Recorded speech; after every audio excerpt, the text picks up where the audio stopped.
기도하고 말씀토록 하겠습니다.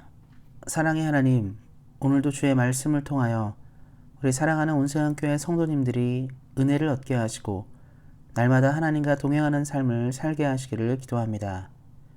평강과 위로의 주의 말씀이 오늘 하루도 풍성하게 임하길 기대하며 우리 주 예수 그리스도의 이름으로 기도하였습니다. 아멘. 함께 읽을 하나님의 말씀은 구약성경 934페이지 잠언 22장 6절 말씀입니다. 구약성경 934페이지 잠언 22장 6절 말씀입니다. 마땅히 행할 길을 아이에게 가르치라. 그리하면 늙어도 그것을 떠나지 아니하리라. 아멘. 오늘은 무엇을 가르칠 것인가라는 말씀의 제목을 가지고 함께 은혜를 나누고자 합니다. 종종 한국에서 해외로 입양된 아이들이 시간이 지나 자신의 뿌리를 찾아 한국에 들어오는 것을 볼 수 있습니다. 그리고 그들의 이야기를 방송이나 많은 매체들은 인터뷰합니다. 하지만 우리와 피부색은 같고 생김새도 같지만 오랜 기간 타국에서 살았기에 한국어를 잘 구사하지 못하고 통역이 없으면 대화가 되지 않는 경우를 종종 볼 수 있습니다. 가족을 찾았지만 서로 잘 대화도 하지 못하는 모습을 보면서 떨어져 지낸 몇십 년이 아예 다른 사람으로 사람을 성장시켰음을 볼 수 있게 됩니다. 아무리 같은 민족이라도 같은 모습을 갖고 있다 하더라도 무엇을 배우고 어떻게 자랐냐에 따라서 언어도 다르고 문화도 다르게 클 수 있음을 볼 수 있습니다. 이런 것들을 볼 때 교육이 가지는 힘이 얼마나 큰지를 우리는 배울 수 있습니다. 흔히들 교육은 100년 대계라고 말합니다. 100년의 계획을 세우고 진행해야 하는 것이 교육이고 100년을 가지고 고민해야 하는 것이 사람을 키우고 가르치는 일입니다. 세상이 교육의 중요성을 강조하고 역설하는 만큼 신앙 역시 교육의 중요성을 매우 강조하고 있습니다. 오늘 우리가 읽은 본문 역시 이 교육에 대한 이야기를 하고 있습니다. 성경은 마땅히 행할 길을 아이에게 가르치라라고 이야기하고 있습니다. 교육을 맡은 사람의 책임은 바로 마땅히 행할 길을 가르치는 것입니다. 최근 대한민국 사회는 교육의 위기 가운데 있습니다. 학문을 연구하는 대학교는 취업사관학교로 전락한 지 오래되었고 공부를 하는 이유와 목적이 바른 사람이 되고 훌륭한 사람이 되는 것이 아닌 더 많은 재물과 높은 지위를 얻기 위해서 하고 있습니다. 그러다 보니 점점 한국 사회의 고위공직자나 상류층의 부패가 가속화되지만 누구도 이러한 문제를 바로잡지를 못하고 있습니다. 왜 이러한 위기가 생겨난 것일까요?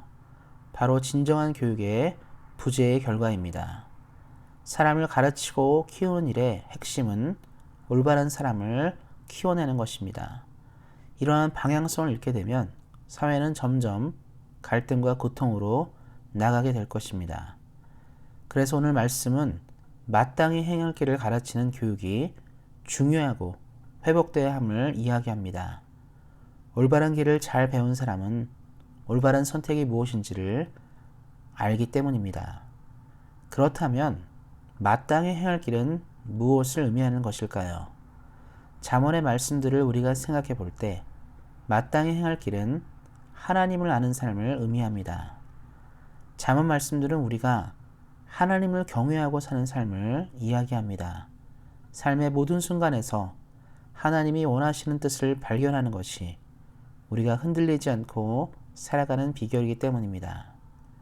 그래서 우리 믿는 사람들은 자녀를 양육하거나 누군가를 가르칠 때 하나님을 경외함을 가르쳐야 합니다. 이는 우리 삶에 필요한 어떤 지식보다 어떤 지혜보다 능력보다 가장 필요한 것입니다. 성경에 나오는 아브라함의 가문은 약속의 가문입니다. 아브라함의 아들 이삭이나 이삭의 아들 야곱의 공통점은 하나님을 경외하는 인생들이라는 점입니다.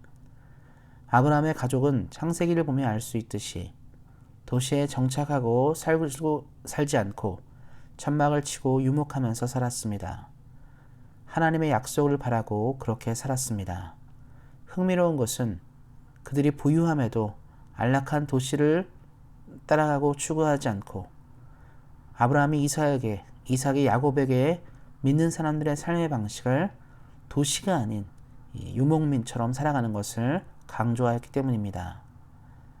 아브라함은 삶의 가장 중요한 것이 이 땅이 아닌 하나님의 나라임을 알았고 그렇게 가르쳤습니다. 삶의 모든 교육이 하나님을 경외함에 초점을 맞추고 살았기에 그의 아들 이삭이나 손자 야곱도 그렇게 살았습니다.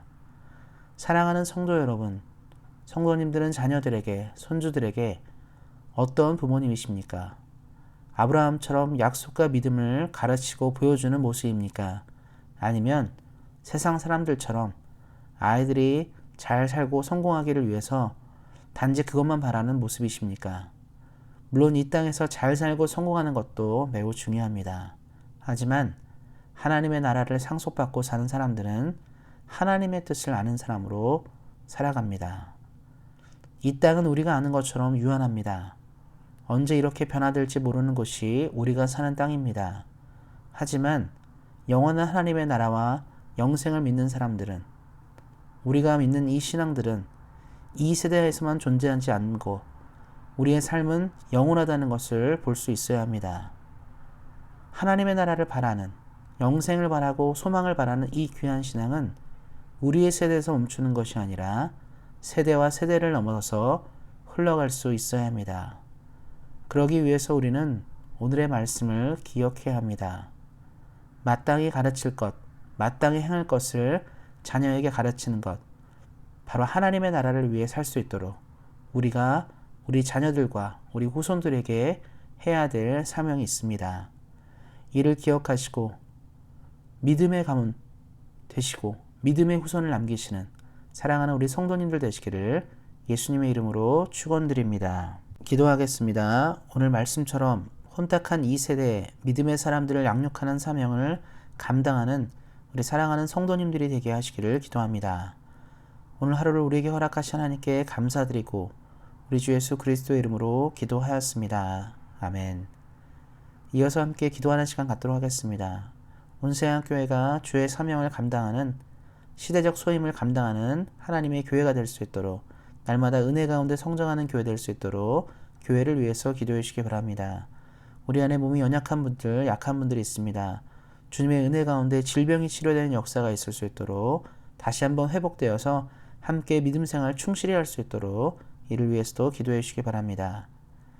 지금 코로나 가운데 전국이 깊어지고 힘든 가운데 있습니다. 대한민국과 캐나다 정부가 이를 잘 제쳐하고 코로나의 위기를 극복할 수 있도록 기도해 주시기 바라고, 또한 전 세계 많은 정부들이 이 시기 가운데 잘 이겨낼 수 있도록 기도해 주시기 바랍니다.